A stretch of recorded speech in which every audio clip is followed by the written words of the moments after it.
આનાથી વધુ સમાચાર ન્યૂઝ 18 અહેવાલની ધારદાર અસર થઈ છે। આખરે કોલેજના વિદ્યાર્થીઓને મળી છે એસટી બસ। ન્યૂઝ 18 અહેવાલ બાદ એસટી ડેપોએ આ નિર્ણય લીધો છે। ન્યૂઝ 18 અહેવાલ બાદ ખંભાત ડેપો મેનેજરનો નિર્ણય સામે આવ્યો। આવતીકાલથી વિદ્યાર્થીઓ માટે અન્ય બસ ફાળવણી કરવામાં આવશે। છાત્રોને હવે કોઈ પણ હાલાકી ભોગવવી નહીં પડે તેવું નિવેદન આવ્યું છે ડેપો મેનેજરનો સામે। સવારે ન્યૂઝ 18 ગુજરાતીએ કોલેજોના વિદ્યાર્થીઓને પડતી મુશ્કેલી અંગે અહેવાલ પ્રસારિત કર્યો હતો, જેમાં તારાપુરથી આણંદ જતી એસટી બસમાં અભ્યાસ કરવા જતા કોલેજના વિદ્યાર્થીઓને ઘેંટા બકરાની જેમ પ્રવાસ કરવો પડતો હોવાની રજૂઆત કરવામાં આવી હતી, અને જે બાદ ન્યૂઝ 18 અહેવાલની ધારદાર અસર જોવા મળી। કે આવતીકાલથી તમારે 7 વાગે બસ તારાપુરથી આણંદ જવા માટે મળી જશે। એમણે આજે મને રજૂઆત કરી। અત્યાર સુધી જે વિદ્યાર્થીઓ હતા એક જ બસમાં જઈ શકતા હતા, પરંતુ વિદ્યાર્થીઓની સંખ્યા વધી ગઈ। આજે જ મને ફોન આવ્યો એટલે મેં એને તાત્કાલિક સોલ્યુશન કર્યું કે આવતીકાલે તમારે ફોન કરવાની જરૂર નહીં પડે અને આવતીકાલે તમારે સોલ્યુશન થઈ જશે। રાજકોટથી સમાચાર આવી રહ્યા છે। લોકમેળા અંગે સૌથી મોટા સમાચાર છે। રાઇડ્સની એસઓપી અંગે કલેક્ટરનું મોટું નિવેદન સામે આવ્યું છે। રાઇડ્સની એસઓપીમાં કોઈ પણ ફેરફાર નહીં થાય। એસઓપી લોકોની સુરક્ષા માટે તૈયાર કરાઈ છે। આજે બપોરે હરાજી થશે। આશા છે સંચાલકો ભાગ લેશે। રાઇડ્સ ચાલુ ન થાય તો અન્ય આકર્ષણો પણ છે। રાઇડ સંચાલકોની સરકારની એસઓપીના વિરોધમાં વહીવટીતંત્ર નિયમ હળવા કરવાના મૂડમાં ન હોવાનું ત્યારે સામે આવી રહ્યું છે। વિવાદની વચ્ચે હવે આજે ત્રીજી વખત લોકમેળાના પ્લોટની હરાજી યોજાશે। અને આજ મુદ્દે વધુ વિગત મેળવીશું। સંવાદદાતા હાર્દિક અમારી સાથે સીધા અહીંયા જોડાઈ ચૂક્યા છે। હાર્દિક, જે રીતે ત્રીજી વાર હવે પ્લોટ ફાળવણી માટેનું જે ટેન્ડર બહાર પાડવામાં આવશે અને જે રીતના સરકારનું વલણ સામે આવી રહ્યું છે, સંચાલકોમાં ક્યાંક ને ક્યાંક તેને લઈને અસમંજસ જોવા મળી રહી છે, વધુ માહિતી શું?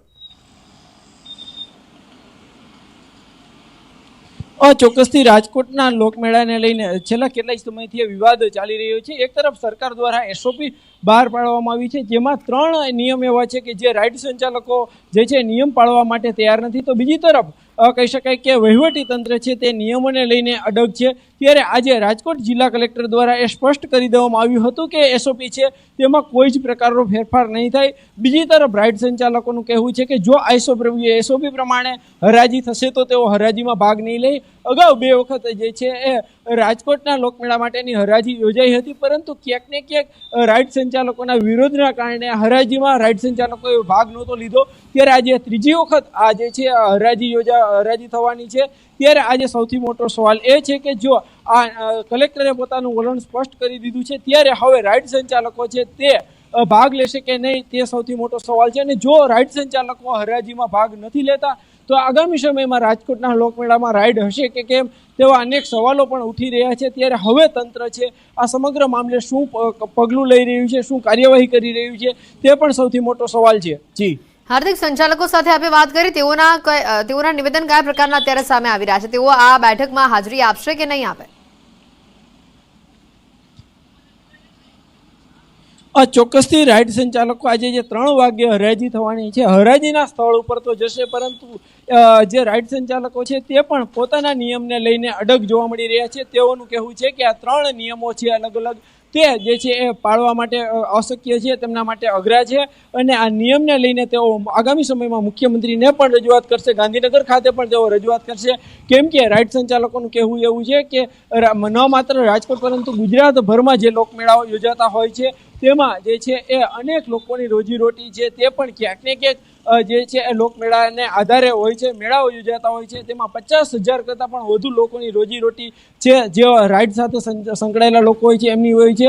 ત્યારે તંત્રને પણ વિનંતી કરી રહ્યા છે રાઇડ સંચાલકો કે આ નિયમમાં ક્યાંક ને ક્યાંક ફેરફાર કરવામાં આવે, બાંધછોડ કરવામાં આવે। બીજી તરફ સુરક્ષાને લઈને પણ સૌથી મોટો સવાલ છે।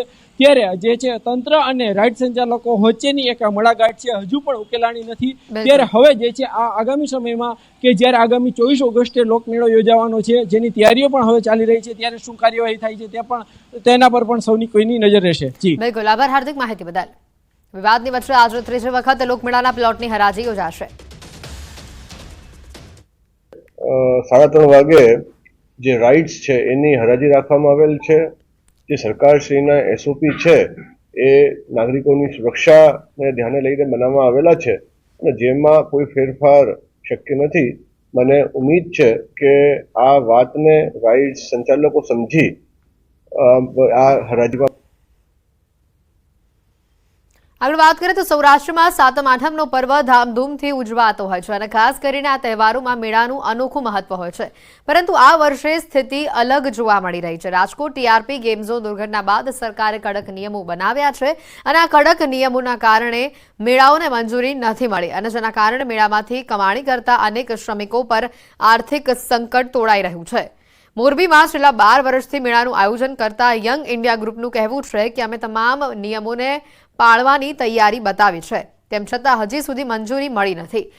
તો અન્ય રાજ્યોમાંથી આવેલા શ્રમિકોએ પણ મેળાને લઈને ચિંતા વ્યક્ત કરી હતી અને નિયમોમાં થોડી છૂટછાટોની માંગ કરી હતી।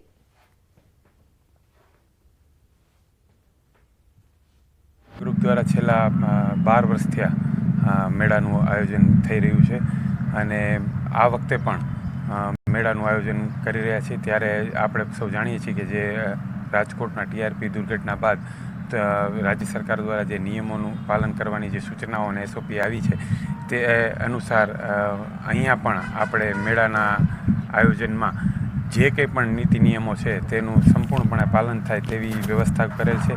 परमिशन नहीं मिलेगी तो हमको तो ये समझ में नहीं आता कि हम इधर से बॉम्बे जाएंगे तक कैसे।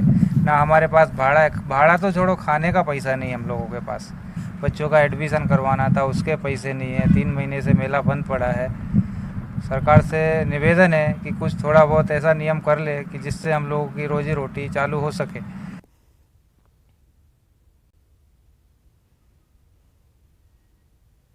અને હવે વાત કરીશું કાનમાં ઇન્ફેક્શનની।